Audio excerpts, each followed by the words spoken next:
24장 34절 보겠습니다. 마태복음 24장 34절 말씀입니다.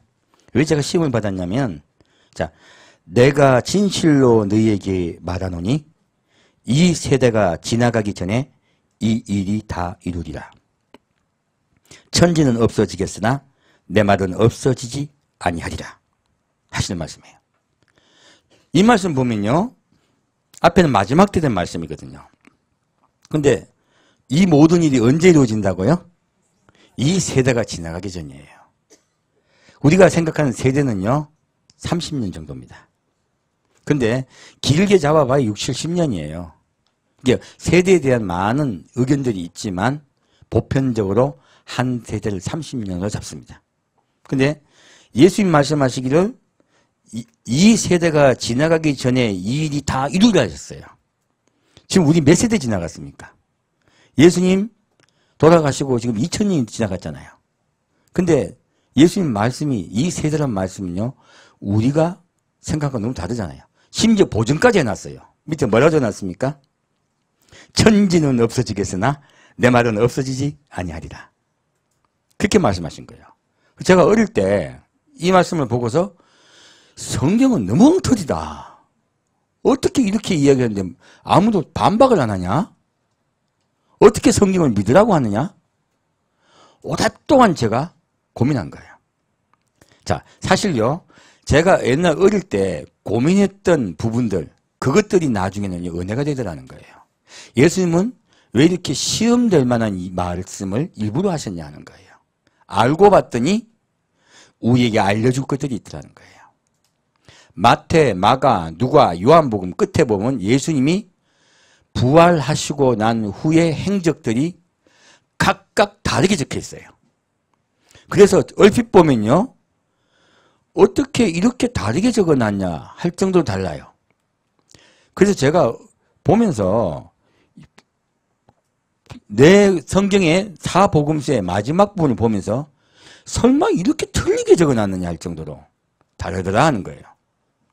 나중에 세월이 지나서 제가 성경을 다시 보았더니 그 다르게 보이던 것들이 예수님이 부활하셨을 때 어떠한 일이 있는지에 대해서요 꼭 슬라이드로 우리에게 보여주듯이 보여주는 것들이라 하는 걸 알게 됐어요.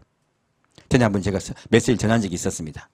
그래서 알고 봤더니 그 시대에요, 자, 그 시대는 종이도 없었고 문자도 희귀하던 때예요. 그러면 글자가 적은 시대란 말이에요.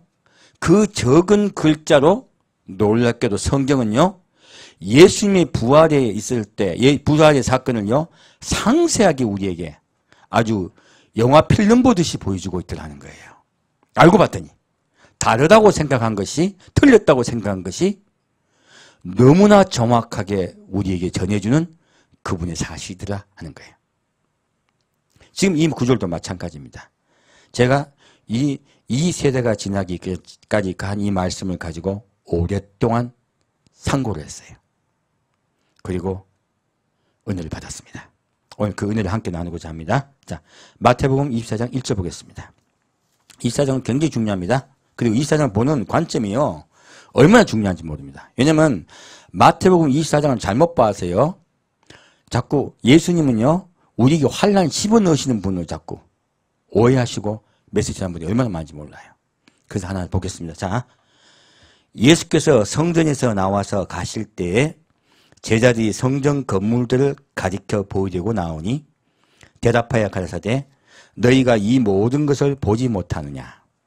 내가 진실로 너희에게 이르노니 돌 하나도 돌 위에 남지 않고 다 무너뜨리우리라. 지금요 이 24장이 시작될 때요 무엇을 가지고 시작합니까? 예루살렘 성전이에요. 예루살렘 성전이 어떻게 될 것인가 라고 예수님이 말씀을 해주신 거예요. 제자들은 예루살렘 성전을 예수님께 너무너무 위험 있고 좋지 않습니까? 라고 말씀드렸는데 예수님은 쳐다보지도 않으셨어요. 그리고 말씀하시기를 이 성전이 돌 하나도 돌이 남기우지 않고 무너뜨리우리라 말씀하셨어요. 저도 이 성경 구절 가지고요 저 굉장히 시험 받았어요. 왜 그런지 아십니까? 지금 예루살렘 성벽이요 남아있는 게 있습니다. 제가 착각을 해서 했는데 예전 선비집에 통고기백이라고 남아있죠. 돌이 남아있다는 이야기예요.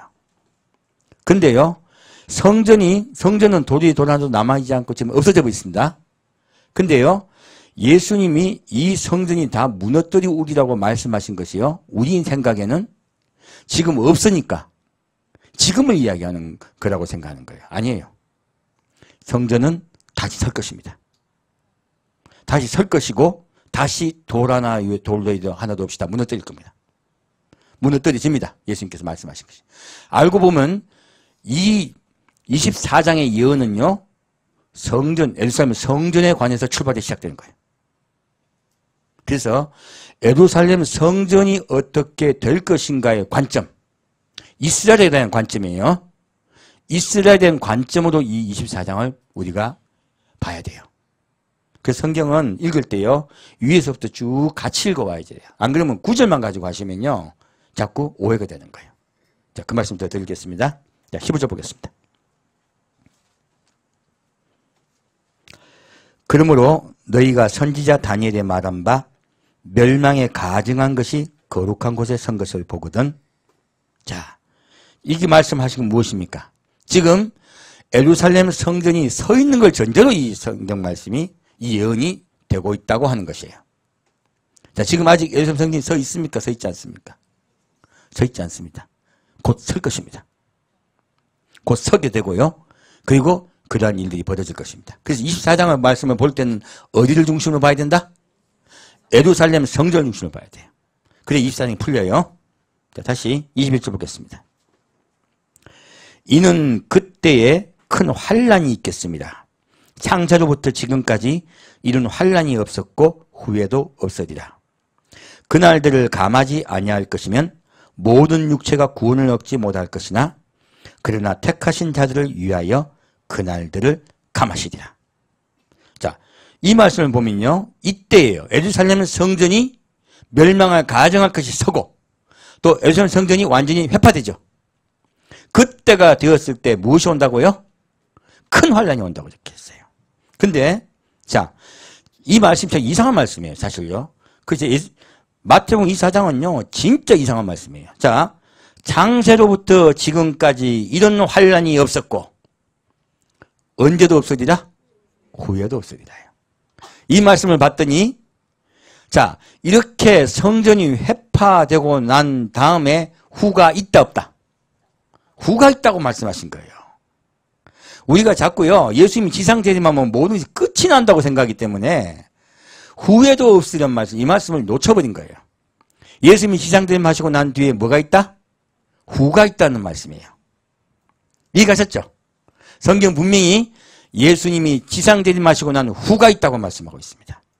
그 후에도 이런 환란은 없을 거라고 말씀하세요. 전무후무한 환란이 있을 거라 말씀하세요.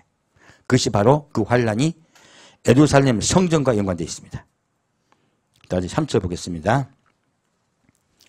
그때 인자의 징조가 하늘에서 보이겠고 그때 땅의 모든 족속들이 통곡하며 그들이 인자가 구름을 타고 능력과 큰 영광으로 오는 것을 보리라.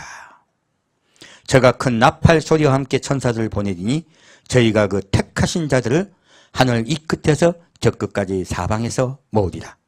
자, 이 30절과 31절 말씀 때문에 많은 분들이 환란 후라고 생각하는 거예요. 자, 이건 이제 근데요. 자, 3절 보면요. 자, 그때 인자의 징조가 하늘에서 보이겠고 그때 큰 환란 때죠. 땅에 어떤 사람이에요? 모든 족속이에요. 모든 족속들이 통곡하며 그들이 인자가 구름을 타고 능력과 큰 영광으로 오는 것을 보여야 했어요. 자, 그러면요, 예수님의 지상 재림은 우리가 환영할 만한 것이에요. 지상 재림은 심판에 관한 것이에요. 심판에 관한 것입니다. 놀랍게 돼요. 그럼 아까 위의 말씀이요, 감하지 아니하였으면 말씀이 있었죠. 그럼 모두 구원을 받지 못하겠으나 택하신 자들 때문에 감하셨다 하셨죠. 이 말씀은 같이 봐야 돼. 모든 민족들은요 심판이 들어갑니다. 근데 누군가는 심판에 들어가지 않는 자들이 있는 거야. 오히려 심판에서 구원받는 자들이 있는 거예요. 근데 그들이 누구라고요? 택하신 자들이에요. 이 말씀은요, 이스라엘 중심입니다. 예루살렘 성전 중심이에요. 그래서요, 모든 민족과 이스라엘 대변해서 말씀하시는 거예요.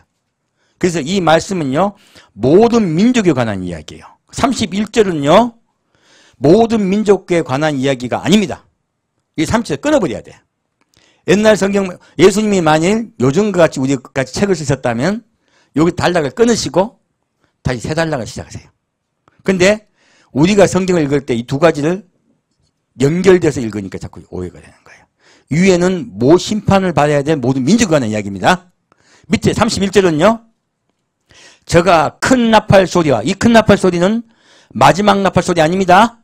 모으는 나팔 소리예요. 군대를 모을 때 모으는 그 나팔 소리예요. 그래서요, 이 나팔 소리를 마지막 나팔, 또 마지막 7 재앙 나팔, 자꾸 그런 것도 연결돼요. 하나님은 마지막 나팔 아닙니다. 저는 마지막 나팔이라고 적어놓지 않았어요. 큰 나팔입니다.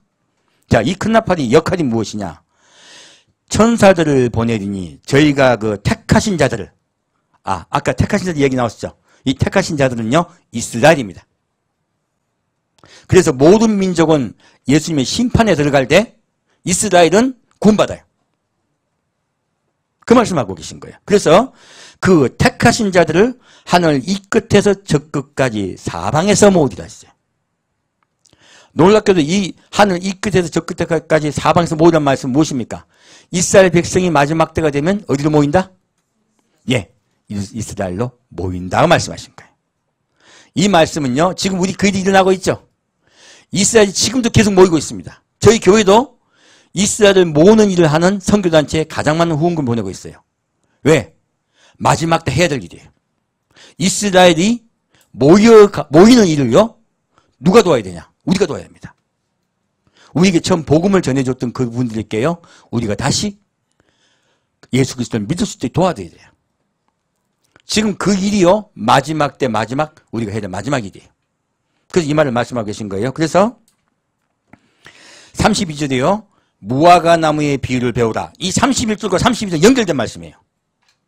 자, 무화과 나무의 비유를 배우라. 그 가지가 연하여 지고 잎사귀를 내면 여름이 가까운 줄 아나니 이와 같이 너희도 이 모든 일을 보거든 인자가 가까이 곧 문 앞에 이른 줄 알라. 두 성경 구절을 연결해서 보았더니 이 무화과 나무의 비유는요, 이스라엘 처음엔 독립되는 것이에요.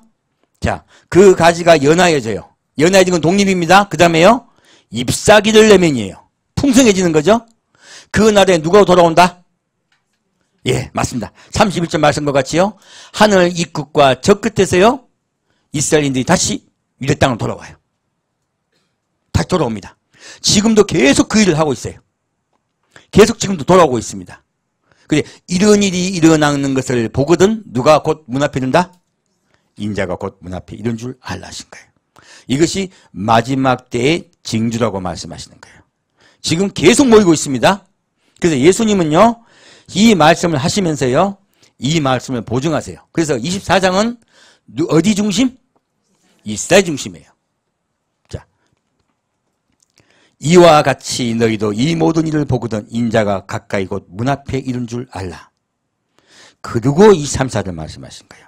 내가 진실로 너에게 말하노니 이 세대가 지나가기 전에 이 일이 다 이루리라. 천지는 없어지겠으나 내 말은 없어지지 아니하리라. 예수님은요, 이스라엘 그리고 예루살렘 성전을 중심으로 마지막 때에 대한 예언의 말씀을 하고 있습니다. 이 말씀을 잘못 휴거 쪽으로 자꾸 연결시켰더니 잘못 전해진 거예요. 휴거 말씀도 있습니다. 이게요.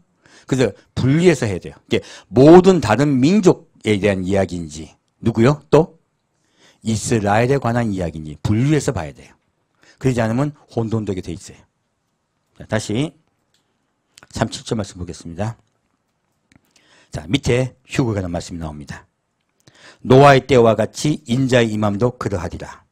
홍수 전에 노아가 방주에 들어가는 날까지 사람들이 먹고 마시고 장가들고 시집가고 있으면서 홍수가 나서 저희를 다 멸하기까지 깨닫지 못하였으니 인자의 임함도 이와 같으리라.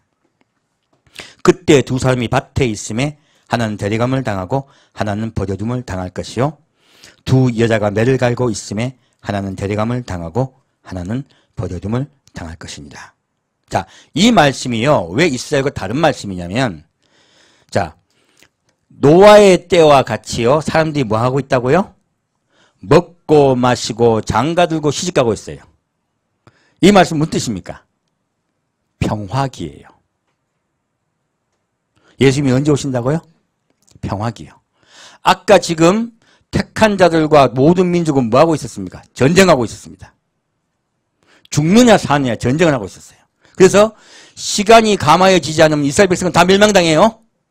근데 시간이 감화해져서 이스라엘 백성들이 택한 자들, 그 이스라엘 백성이 멸망당하지 않고 구원받아요. 이것은 전쟁이에요, 사실. 예수님의 지상재림은 전쟁과 연관되어 있습니다. 근데 지금 여기에 말씀한 노아의 때에 말씀하신 것은 전쟁과 아무 관계가 없어요. 먹고 마시고 시집가고 장가가고 잘 먹고 잘 살고 있어요. 그러다 갑자기 예수님 오십니다. 그래서 예수님의 공중강림을 이야기하고 있는 거예요. 자, 이제 분류해서 말씀드리니까 이해가 잘 가시죠? 그러므로 깨어있으라. 어느 날 너희 주가 임할는지 너희가 알지 못함이니라. 너희도 아는 바니 만일 집 주인이 도적이 어느 경점에 올 줄을 알았다면 깨어있어 그 집을 뚫지 못하게 하였으리라. 예수님이 어떻게 오신다?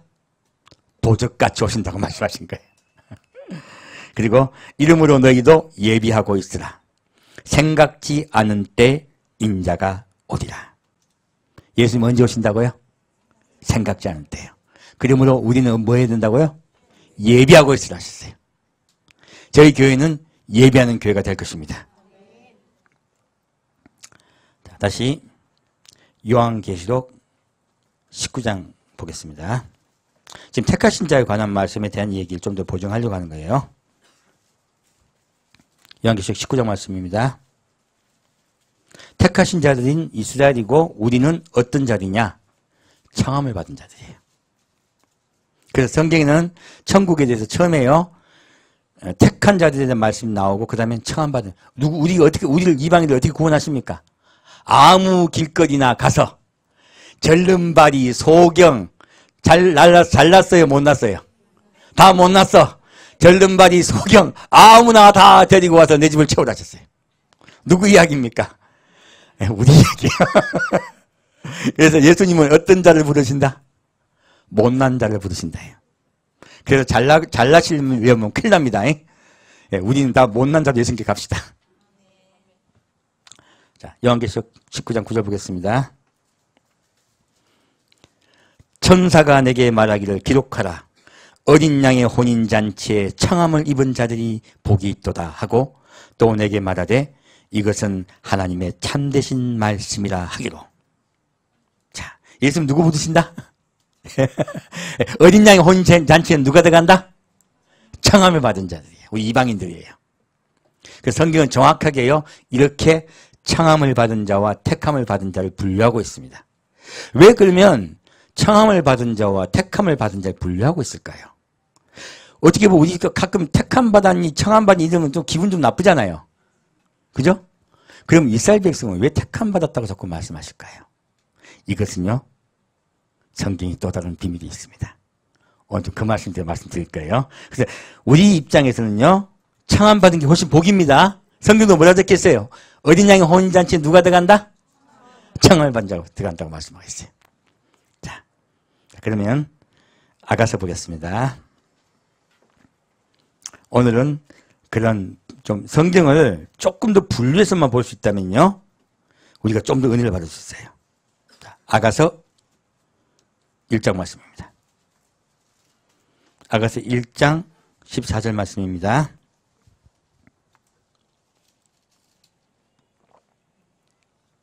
오후 때는 그 밑에 말씀 가지고 좀 더 깊게 은혜를 나누고자 합니다.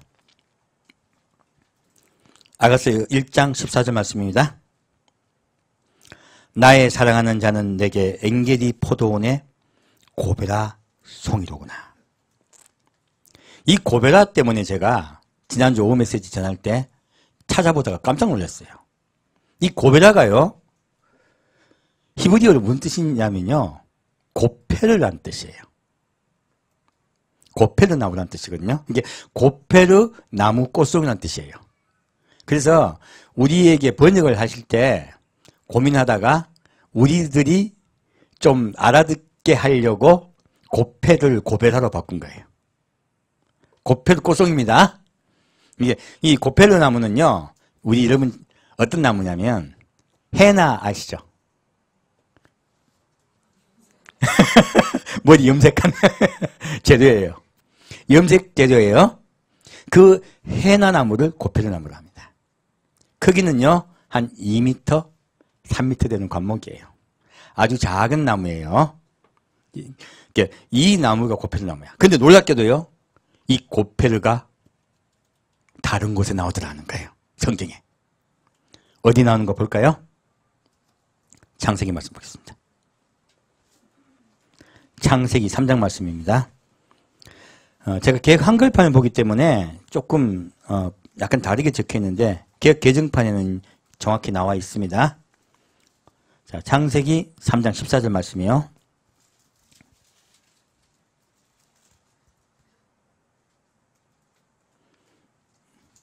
이건 이제 고페르 나무보다도 먼저 좀 보고 가려고 하는 건데, 자, 고페르부터 먼저 봅시다. 창세기 6장 말씀이요. 창세기 6장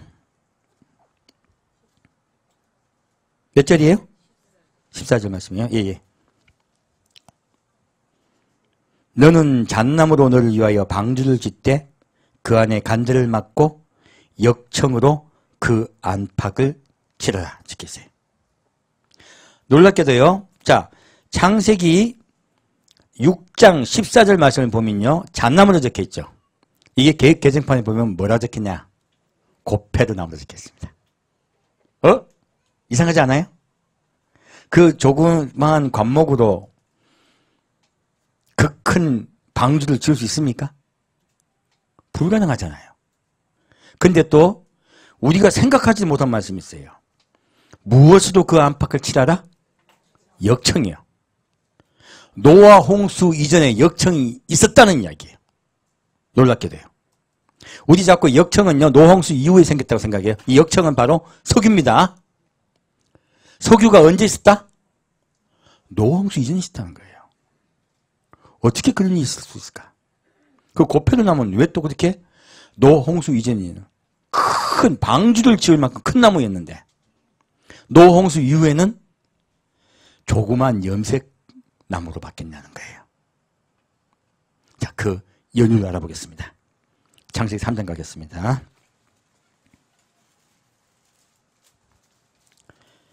창세기 3장 14절 말씀입니다.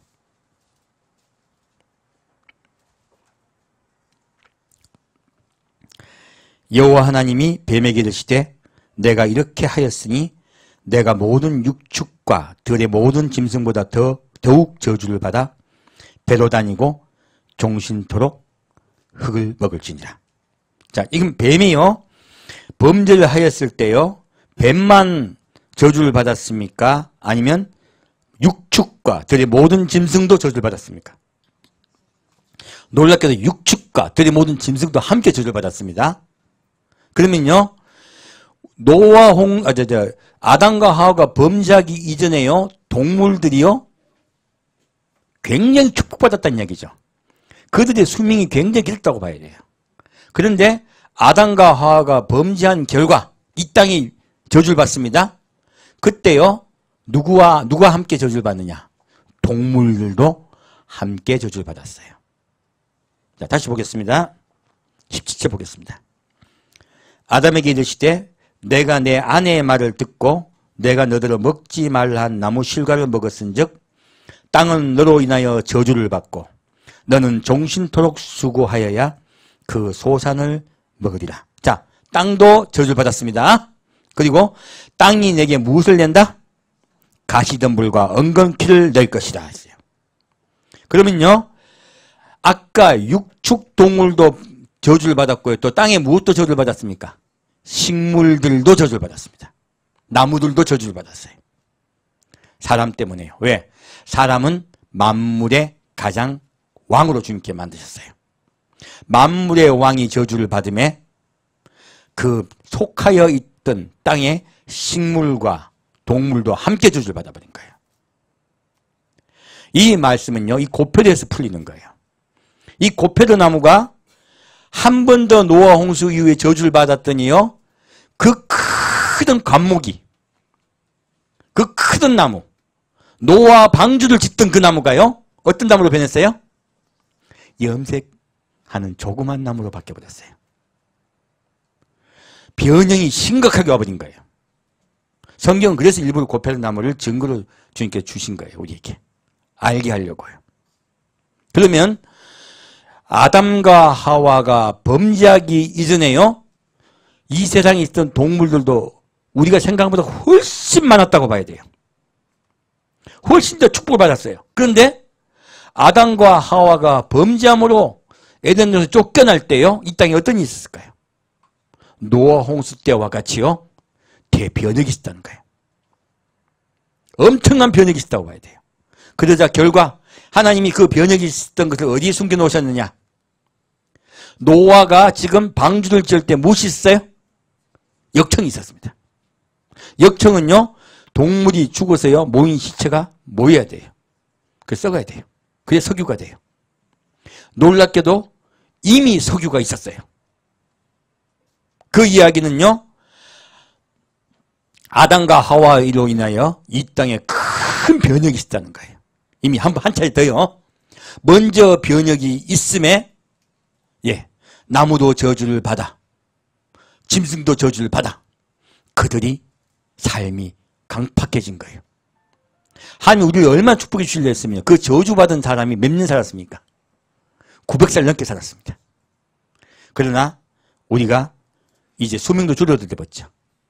성경은 놀랍게도요, 하나님은 우리에게 영원히 생명을 주려고 만드셨다는 비밀을 여기에 숨겨놓으신 거예요. 우리가 축복을 받았으면 우리는 영원히 살 영생처로 바뀌었을 것입니다.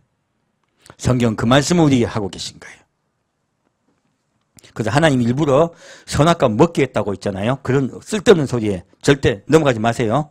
그 마귀가 주는 소리예요. 하나님은요, 사람을 만드신 이유는요, 복 주시기 위해서요. 함께 살기 위해서요. 영원히 함께 살면서 행복하게, 우리와 함께 행복하게 살려고 우리를 만드신 거예요. 자, 창세기 6장 3절 보겠습니다. 그러면 그 저주받은 결과예요. 다시 창세기 6장 3절 말씀입니다. 우리 때 이야기야. 지금 왜 이야기하느냐? 알고 봤더니 지금 각자 사람의 삶이요, 그 이 고페르 나무도 마찬가지죠.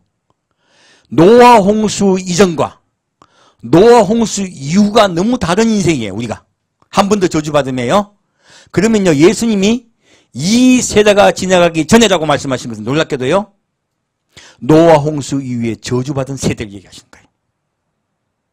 그전 세대가 있었어요. 900년 동안 살던 세대예요. 예수님이 말씀하시는 세대는 우리 인간의 언어가 아니었던 거예요.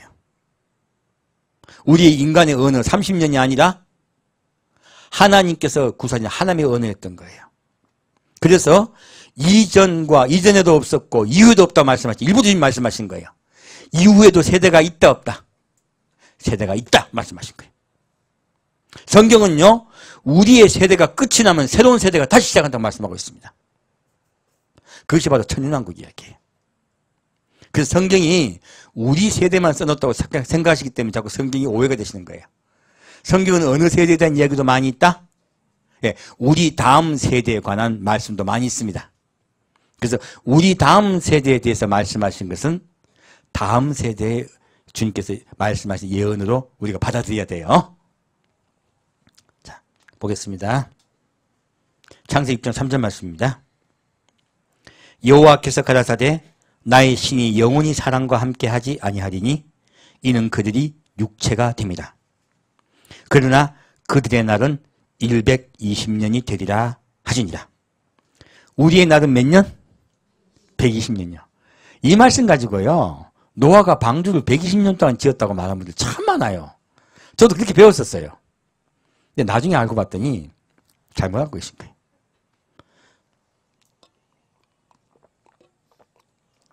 자, 그럼 한번 찾아볼까요?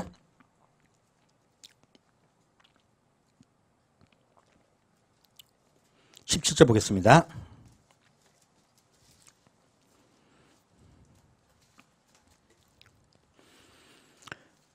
내가 홍수를 땅에 일으켜 무릇 생명의 기식 있는 육체를 천하에서 멸절하리니 땅에 있는 자가 다 죽으리라. 예, 노아의 때 세대는 다 죽습니다. 그러나 너와는 내가 내 언약을 세우리니 너는 내 아들들과 내 아내와 내 자부들과 함께 그 방주에 들어가고 있어요. 자, 지금 여기 말씀하시는 거 봐서는 하나님이 노아를 만났을 때 노아의 자식들이 있었습니까? 없었습니까? 있었습니다. 또 며느리들까지 있었어요. 다 결혼했어요. 세 아들이 전부 다. 자, 이 말씀을 보고서 보면 돼요. 다시 창세기 11장 보겠습니다. 여러분 잘못 알고 있는 지식을 다시 정리해 드리려고 말씀드린 거예요.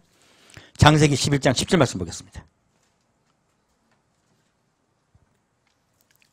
창세기 11장 10절 말씀, 10절 말씀입니다. 셈의 후에는 이러하니라. 셈은 100세 곧 홍수 후 2년에 아드박삿을 낳았고. 응? 자, 셈이 언제 몇 살 때 자식을 낳았다고요? 예, 100세. 근데 홍수 후 2년이죠. 그러니까 결국 셈이 98세 때 예, 노아 홍수가 났다는 이야기예요. 그러면 셈이 아까 장가 갔었죠. 아내까지 있었어요. 그럼 셈이 나이가 몇 살 되겠어요? 셈의 나이는 그 당시 30살 칩시다. 30살이라고 치면 방주를 지은 게요 98세니까 더하기 빼기 하면 대략 70년 되네요. 그죠? 많으면 70년, 적으면 30년이에요. 그러니까 노아 방주를 지은 연수가 120년이에요? 아니면 대략 30년 내지 70년 정도 되는 거예요. 예, 노아 방주 지은 시기는 그렇게 오래되지 않습니다. 이렇게 오랜 세월 동안 짓지 않았어요. 이제 이해 가셨죠? 그러면 아까 말씀하셨던 사람의 연수는 몇 년? 120년이 되라는 말씀은요. 노아 홍수 이후 우리 세대를 얘기하신 거예요. 노아 홍수 이전 세대는 900살 살았습니다.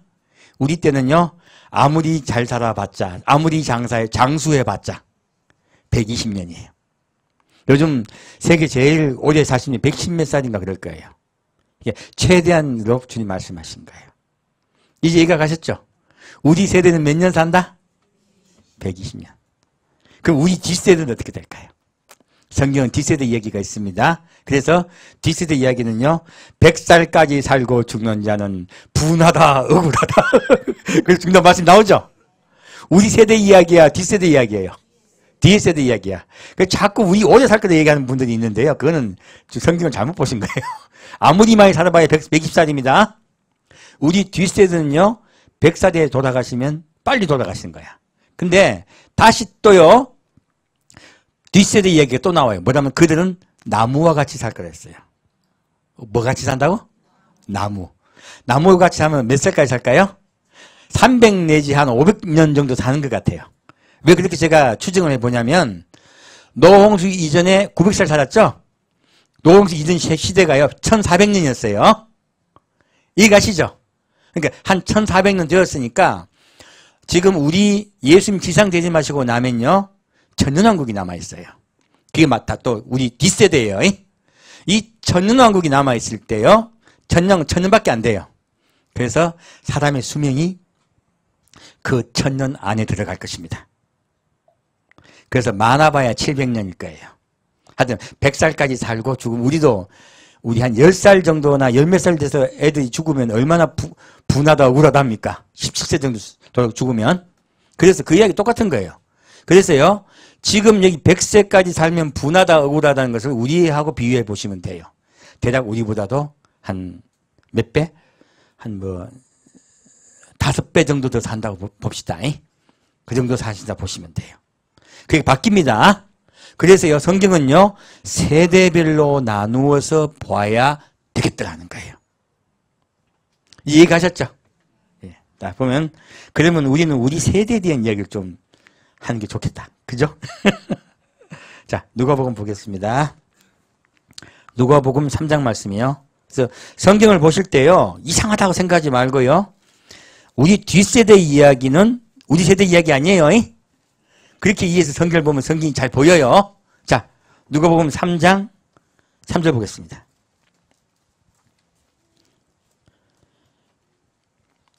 요한이 요단강 부근 각 처에 와서 죄사함을 얻게 하는 회개의 세례를 전파하니 선지자 이사야의 책에 쓴 바 광야에 외친 자의 소리가 있어 가로되 너희는 주의 길을 예비하라.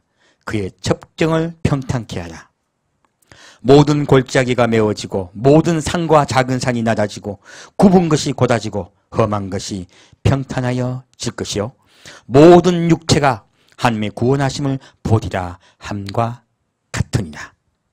이 말씀은요, 세례 요한이 왔을 때를 가지고 말씀하신 거예요. 마태복음은요, 이스라엘 백성들 향하여 쓴 책이에요. 그래서 이 마태복음 내용이 무슨 내용? 우리가 지금 이게 이해가 안 가는 이야기예요, 사실요. 자, 요한 이야기만 딱 하고 멈추려고 하면요, 누가복음이구나. 죄송합니다. 자, 누가복음 이 말씀을 가지고 말씀드리면요, 요한이 세례를 베푼 걸 가지고요, 자, 광야에 외친 자의 소리가 있어 가로되 너희는 주의 길을 예비하라. 그의 척정을 평탄케 하라 하셨죠? 자, 그러면 여기까지만 전하면 되잖아요. 근데 뒤에 이상한 말씀이 있어요. 선지자 이사야의 책에 쓴 바 광야에 외친 자의 소리가 있어 가로되, 뒤에 모든 골짜기가 메워지고 모든 산과 작은 산이 낮아지고 굽은 것이 곧아지고 험한 길이 평탄해질 것이요 모든 육체가 하나님의 구원하심을 보리라. 자, 지금 우리 세대 때 모든 육체가 하나님의 구원하심을 봅니까? 지금 예수 모르는 사람들이 얼마나 많습니까? 우리가 지금 선교사들이 가서 생명 걸고 예수를 전하지만 예수를 모르는 분들이 얼마나 많습니까? 복음이 팍팍 정해진다. 방해물이 많다. 방해물이 많습니다. 문화의 방해, 그리고 여러 가지 방해물들이 있습니다. 그래서요, 그러한 방해물들 때문에 골짜기, 그런 것도 있다고 말하는 거예요. 뭐가 있다? 산과 작은 산이 있고요, 굽은 것이 있고 험한 길이 있어요. 자, 예수를 전할 때 그들이 받는다 안 받는다? 안 받는다예요. 그런 것들이 평탄해질 때가 있다는 거예요. 예수님 지상재림하시면 그 모든 것이 평탄해집니다. 그 평탄하여지는 세대가 올 거라고 말씀하신 거예요. 그러면 세례 요한은요, 초림 때도 왔어요. 재림 때도 옵니다. 그래서 성경 말씀은 말라기서예요. 예, 세례 요한이 마지막 때 온다고 예언되어 있습니다. 예수님 재림 직전에 와요. 이스라엘도 옵니다. 우리에게도 옵니다. 저도 세례 요한이 일을 해야 돼요. 누구의 길을 곱게 하라? 예수님 오신 길을 곱게 하는 일. 그 일을 하는 자가 바로 세례 요한이 하는 일이에요. 주의 길을 평탄케 하는 것. 그것이 바로 세례 요한이 해야 될 일이에요. 우리 교회가 그 일을 할 것입니다. 마지막에 평탄케 할 곳은 이스라엘. 그래서 지금 우리가 지금 많은 지구 땅의 모든 민족들이요, 평탄해지지 않았어요. 그래서 누가복음의 이 말씀은요, 어디를 가봐야 정확하게 이해가 된다? 천년왕국에 들어가봐야 이해가 되는 거예요. 천년왕국 때는 누가 중심이 되느냐? 이스라엘이 중심이에요. 이스라엘 택하신 자들이 그래서 말씀하신 거예요. 그들이 중심이 되어 전 세계를 다스립니다. 그래서 그때 쓰기 위해서 이스라엘을 택하셨다고 말씀하신 거예요. 마지막 제 세 번째 세대를 위하여 이스라엘을 지정해 놓으신 거예요. 이제 이해가 가셨죠? 예, 우리는요, 창안받은 세대입니다. 자, 다시 열왕기상 17장 보겠습니다.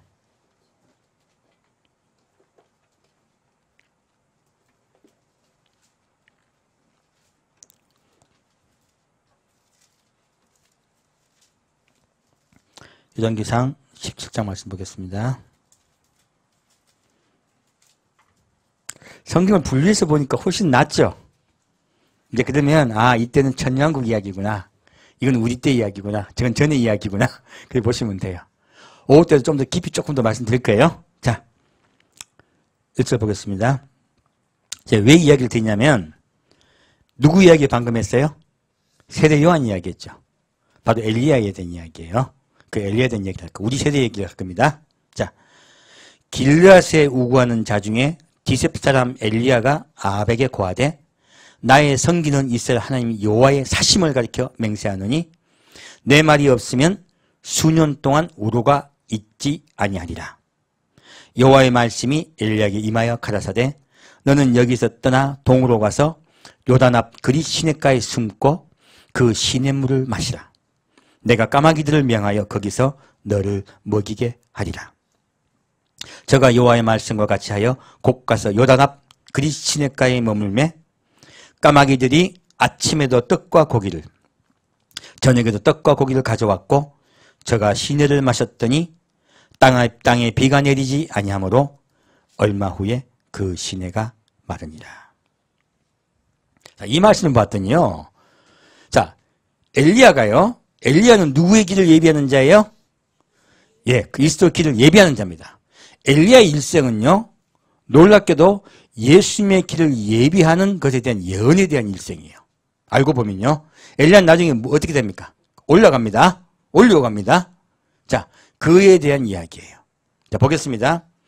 엘리야가 지금 이스라엘에 무엇이 있을 거라고 말하고 있습니까? 예, 기근이 있을 거라고 얘기합니다. 이것은 환란이 있을 것이라고 예비한 거예요. 자, 그러면 엘리야가 이 환란에 들어갈까요? 하는 이야기예요. 봤더니요, 엘리야가 환란이 있을 거라고 이야기했을 때 엘리야는 환란이 올 걸 알고 있습니다. 환란이 올 것을 알고 예비한 엘리야는 어디로 갔느냐? 하나님이 어디로 보내십니까? 그리시네가로 보내요.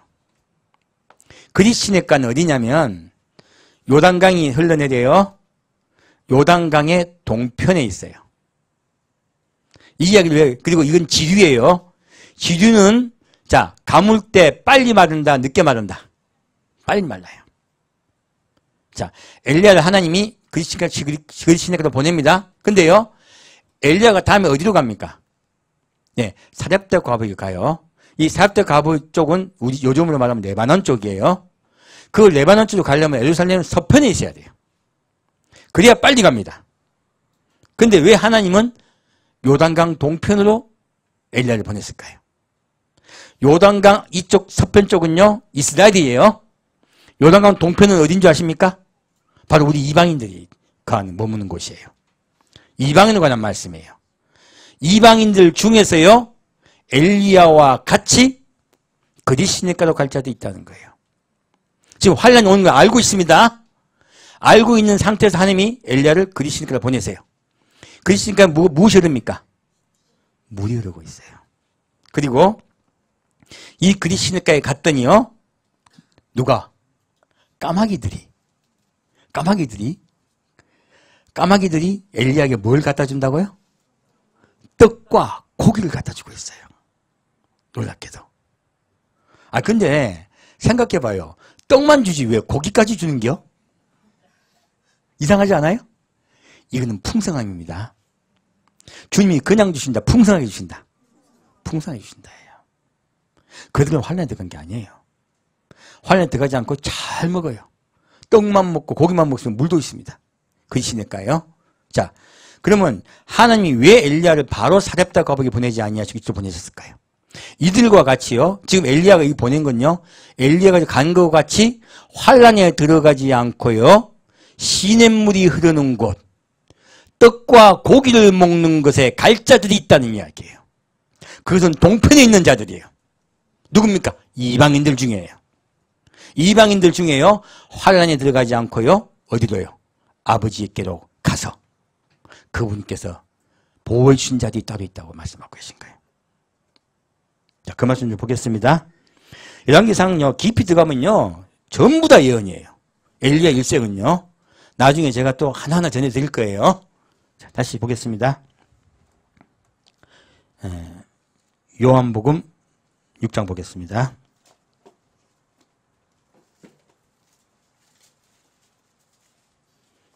요한계시록 가겠습니다. 요한계시록 7장 말씀입니다.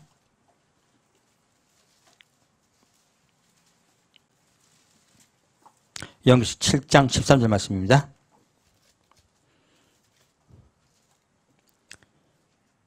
장로 중에 하나가 응답하여 내게 이르되 이 흰옷 입은 자들이 누구며 또 어디서 왔느냐?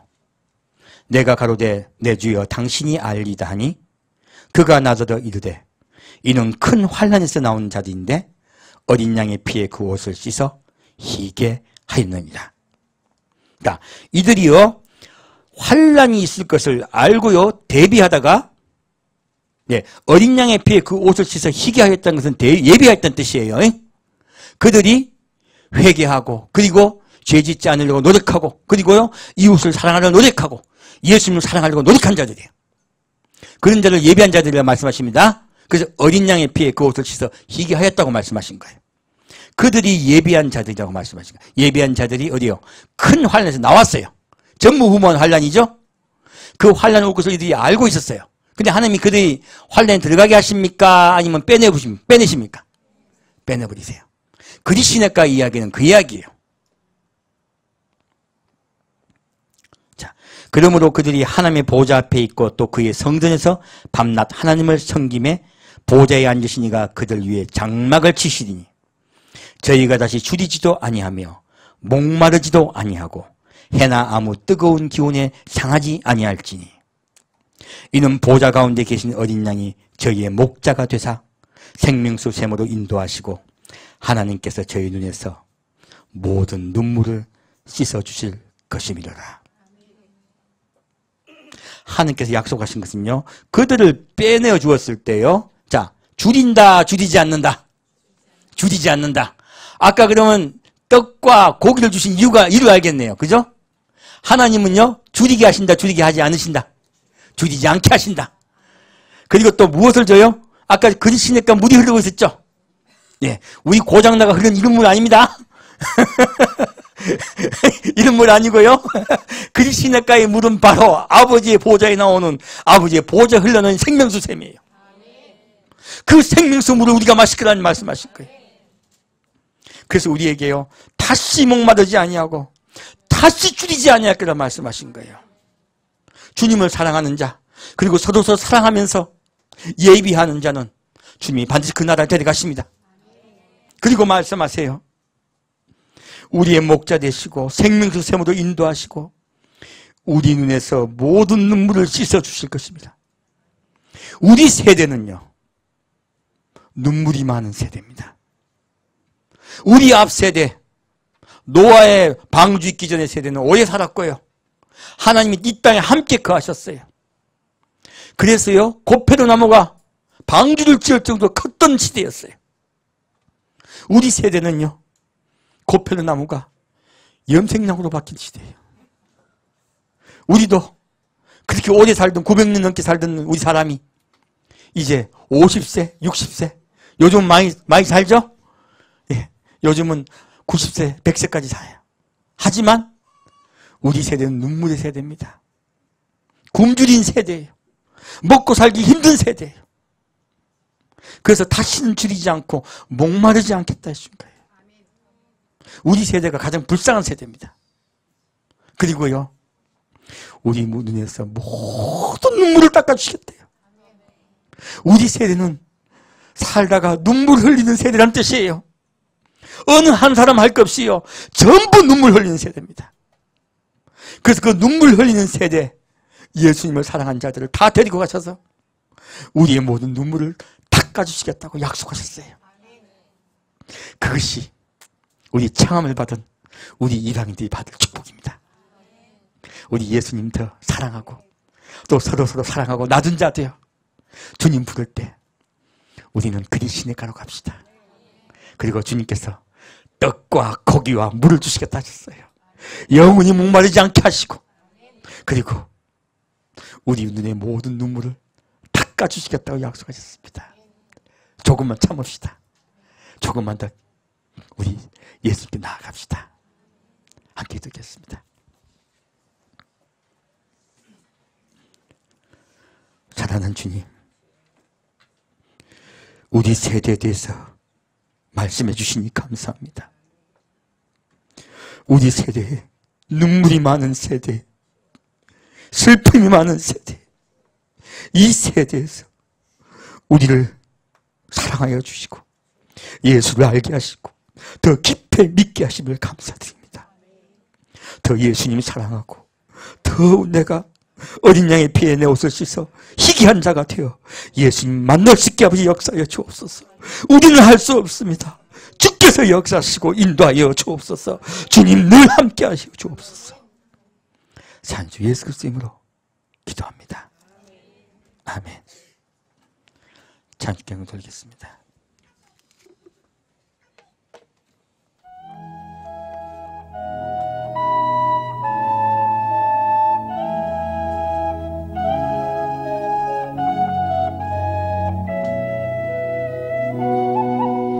우리 함께 기도 주 앞에 나와 무릎 꿇고 긍휼 베푸시는 주 하늘을 향해 두 손 들고 하늘 문이 열리고 은혜의 빛줄이 이 땅 가득 내리도록 마침내 주 오소서 의의 빛줄이 우리 위에 부으시도록 우리 함께 기도해 주 앞에 나와 무릎 꿇고 긍휼 베푸시는 주 하늘을 향해 두 손 들고 하늘 문이 열리고 은혜의 빛줄기 이 땅 가득 내리도록 마침내 주 오셔서 의의 빛줄기 우리 위에 부으시도록 우리 함께 기도해 주 앞에 나와 무릎 꿇고 긍휼 베푸시는 주 하늘을 향해 두 손 들고 하늘 문이 열리고 은혜의 빛줄기 이 땅 가득 내리도록 마침내 주 오셔서 의의 빛줄기 우리 위에 부으시고 하늘 문이 열리고 은혜의 빛줄기 이 땅 가득 내리고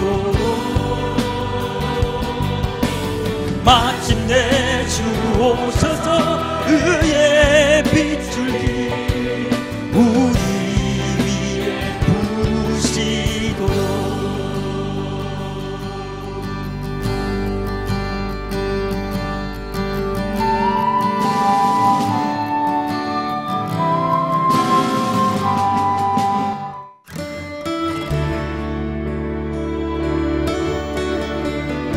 우리 아버지 그 품으로 돌아갑시다.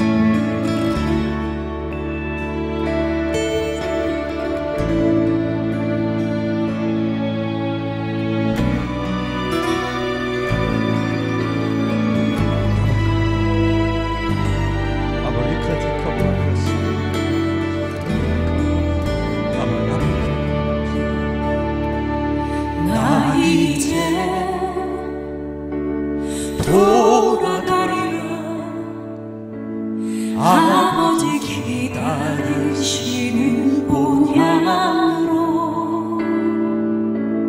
나 이제 돌아가리라. 아버지 안아주시는 본향으로 나 이제 돌아가리라. 아버지 눈물 흘리신 그 후로 나 이제 돌아가리라. 아버지 변치 않으신 그 후로 나의 어리석음 지난 나를 이제 가슴 치며 회개하오니 나의 모든 죄를 용서하시고 그 사랑으로 감싸주소서.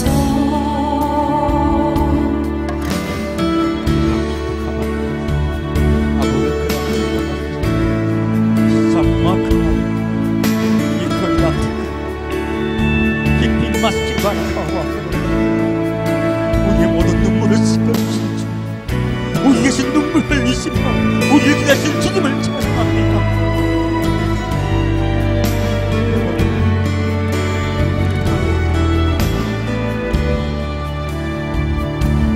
나 이제 돌아가리라. 아버지 기다리시는 고향으로 나 이제 돌아가리라. 아버지 안아주시는 고향으로 나 이제 돌아가리라. 아버지 눈물 흘리신 그 눈으로 나 이제 돌아가리라. 아버지 변치 않으신 그 눈으로 나의 방황에 또 지난 이제 눈물로써 회개하오니 나의 상한 마음 만져주시고 그 사랑으로 감싸주소서. 나의 방황에 더 지난 이제 눈물로써 회개하오니 나의 상한 마음 만져주시고 그 사랑으로 감싸주소서. 그 사랑으로 감싸주소서.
주수할 때가 이르렀다.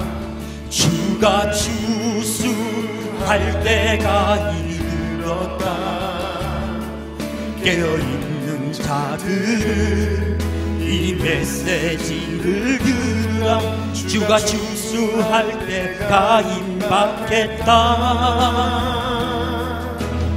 알고 곳과 주정일 나누시나 주가 할 곳과 주정일 나누시나 귀가 있는 자들은 이 메시지를 들으라 알고 글 나눌 때가 임박했다.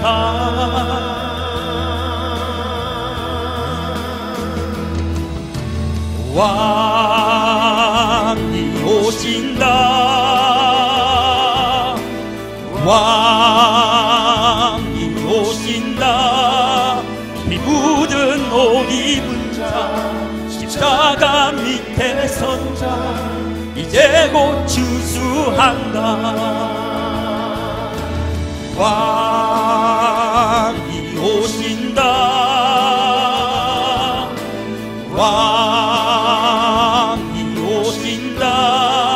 성령의 기름 받은 자 말씀에 등불 켠 자 이제 곧 추수한다. 지금은 추수 때입니다. 이비카마스 우리 모두 이비카마 정신 차리고 예수께 나아갑시다. 그 사랑 앞에 나아갑시다. 주님 우리에게 예비하라고 말씀하십니다.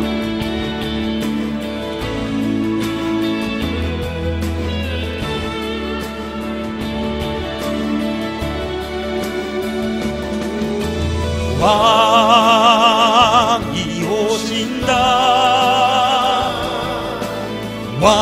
왕이 오신다. 묻은 옷 입은 자 십자가 밑에 선 자 이제 곧 추수한다. 왕이 오신다. 왕이 오신다. 성령의 기름 받은 자 말씀에 등불 켠 자 이제 곧 추수한다.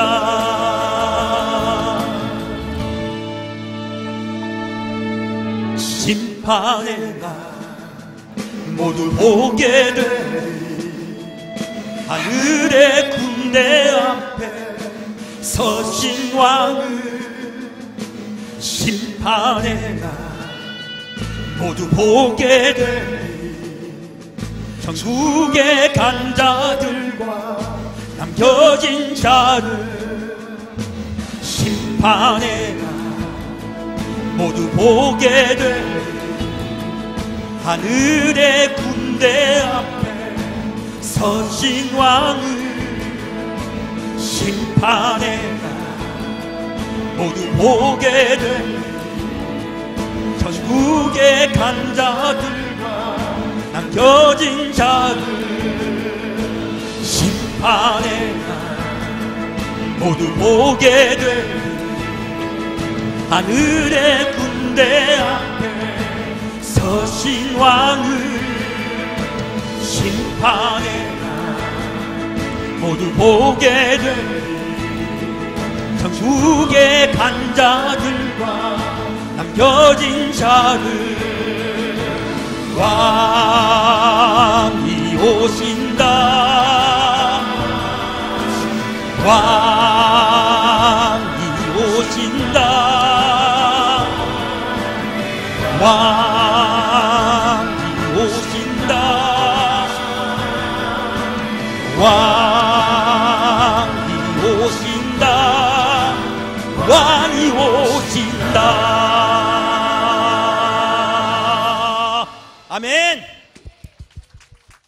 기바카마스 기바카마크와 키라비야 일스미카바쿠아티야 암발라 기바카마스 일라바카와티야.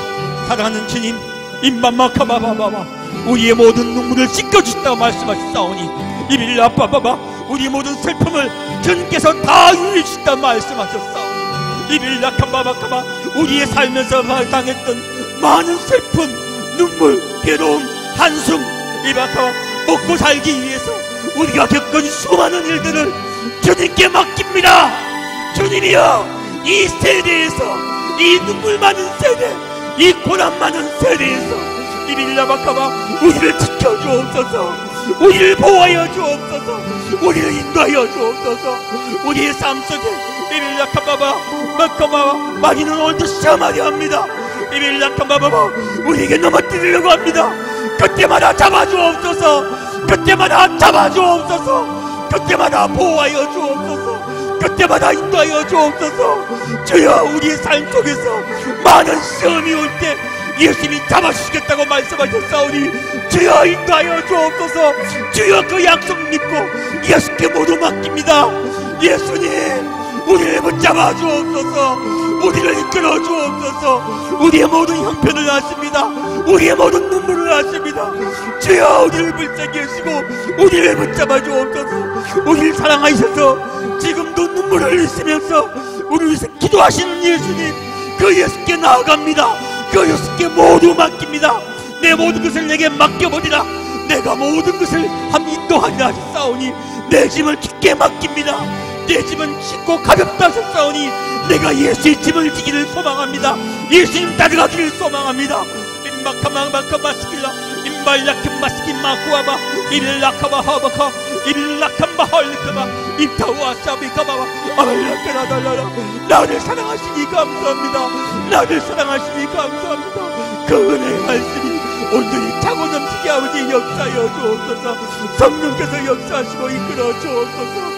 디컴마와 키바 이쌈마리카바 거디야 아탈라쌈마다 히발라코와 이빌리컴바시미르카바티야 한발라키다시인카바와 히필라히카바 키바시야 인다와 타와 티키바시다 킴바와 암말레스킴말레키발라카와티야 이쌈말레키발라하와카바 이빌리카발라카바다 임발라캄바사말레카다시 이빌라파카발레파이세쿠야 이빌레세비카와티아스 완발라카라타와타샤 완발리카바바. 사랑합니다 예수님. 이빌라바바, 나를 사랑하신다 말씀하여 주시니 감사합니다.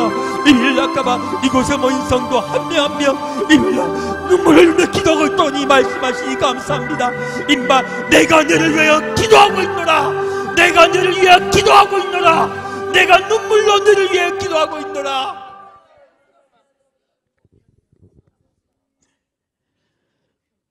이제는 우리를 위하여 눈물 흘리시며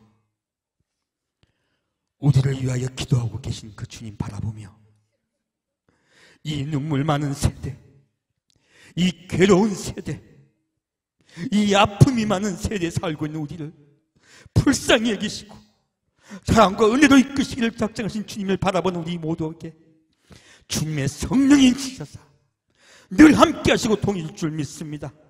그 은혜가 우리 성도 한 명이 차고 넘칠 줄 믿습니다. 모든 것을 주님께 의탁하고 부탁하오며 성부와 성자와 성령의 이름으로 간절히 축원드리옵나이다.